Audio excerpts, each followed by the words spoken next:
আসসালামু আলাইকুম, সবাই কেমন আছেন? আশা করি সবাই ভালো আছেন। আমিও আপনাদের দোয়ায় ভালো আছি।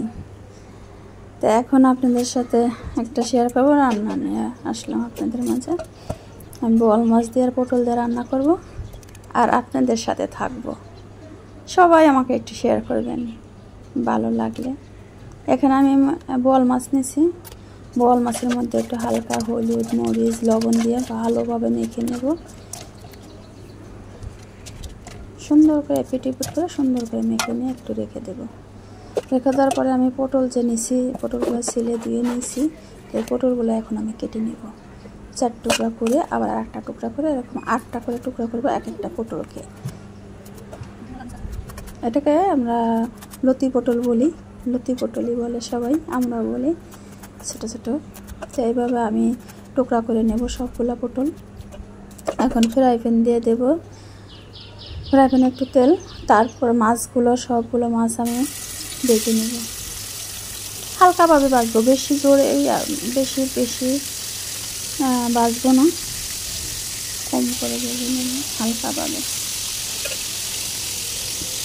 যেহেতু আমি এই মাছটা রান্না করবো এই জন্য কম ভাজবো। দোকানে করলে অবশ্য বেশি ভাজা লাগে, রান্না করলে অতটা ভাজি না।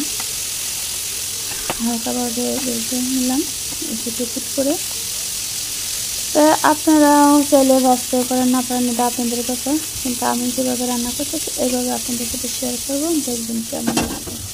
এখন কড়াই দিয়ে দিলাম, কড়াইয়ের মধ্যে একটু তেল, একটু হলুদ দিয়ে এই পটলগুলো আর ভেজে নিব।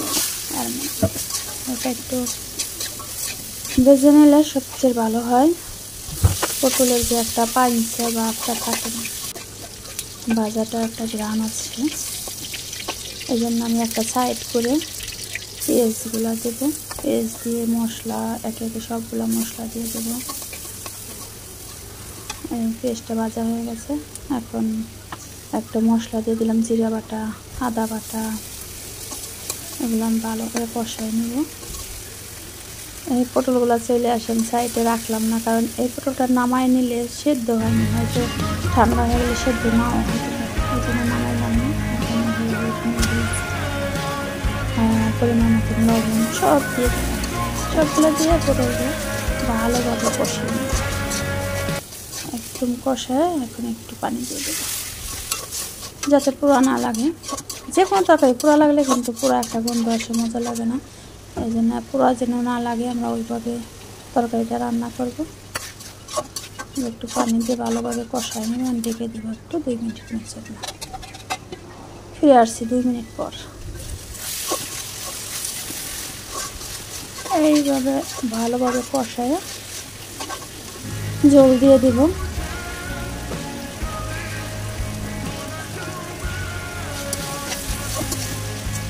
যতটা কষাইদের তরকারি ততটাই মজা লাগে।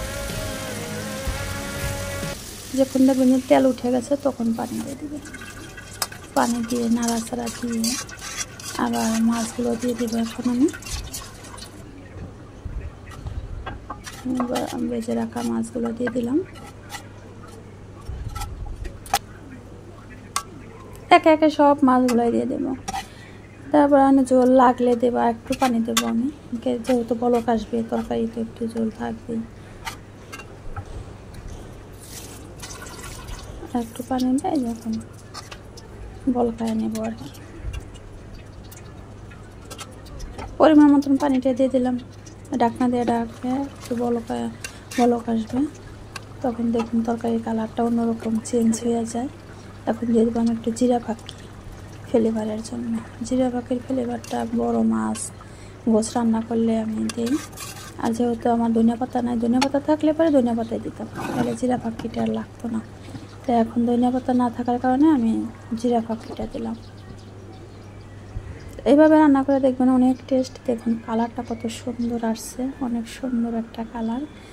এই কালার দেখলে কান্না ভালো লাগে, সবারই ভালো লাগে। আর আমার ভিডিওটা কেমন লাগলো, যার যার কাছে ভালো লাগে লাইক কমেন্ট শেয়ার করবেন আর সাবস্ক্রাইব করে দেবেন। আর আপনাকে একটা সাবস্ক্রাইব একটা লাইকে আমাকে ভিডিও বানাতে উৎসাহ করে। আল্লাহ হাফেজ।